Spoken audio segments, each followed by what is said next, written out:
kutembea na umbea.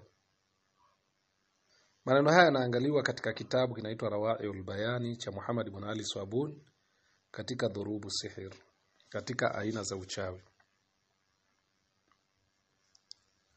Sasa kwa mazingira haya tunasema huyu mwanamke alifisidi ndoa za watu wakauana kwa sababu ya maneno ya ushaya, ya ufisadi, ya uongo, na ni mabaya. Lakini ni pale ambako wanawake wanakuwa ni wepesi kudanganywa na madawa, kwamba utamfanyia mume wako madawa atakuwa ni mpole, utamfanyia mume wako madawa utamuweza, utamfanyia kadha, utafanya kadha.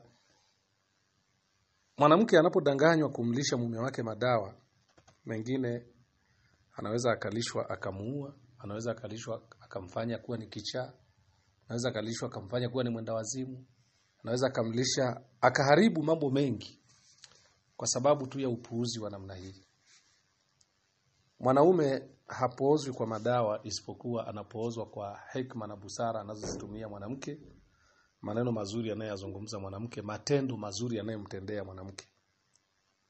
Wa in kana alwasfu dhamman kalbukhli, kama pengine ile sifa anaizungumzia mtu ni sifa mbaya, labda mwanamke anazungumzia sifa ya mume wake au mwanaume anazungumzia sifa ya mke wake, labda ni bakhili au aljahali, au ni mjinga hajui kitu,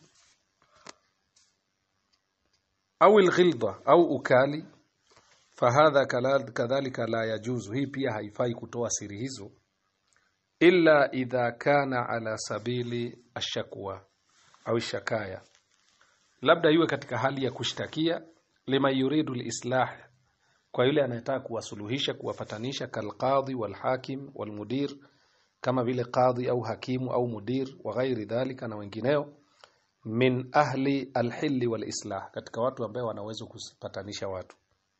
Li'annahu babun min abwabi alghaiba, kwa sababu ni mlango miongoni mwa milango ya kuteta na kusengenya. Walghaiba hiya dhikruka akhaka bima yakrah, na kuteta na kusengenya ni kumtaja mtu kwa yale ambayo anayachukia. Hadha wa billahi tawfiq. Subhanakallahumma wa bihamdik, ashhadu an la ilaha illa anta, nastaghfiruka wa natubu ilayk.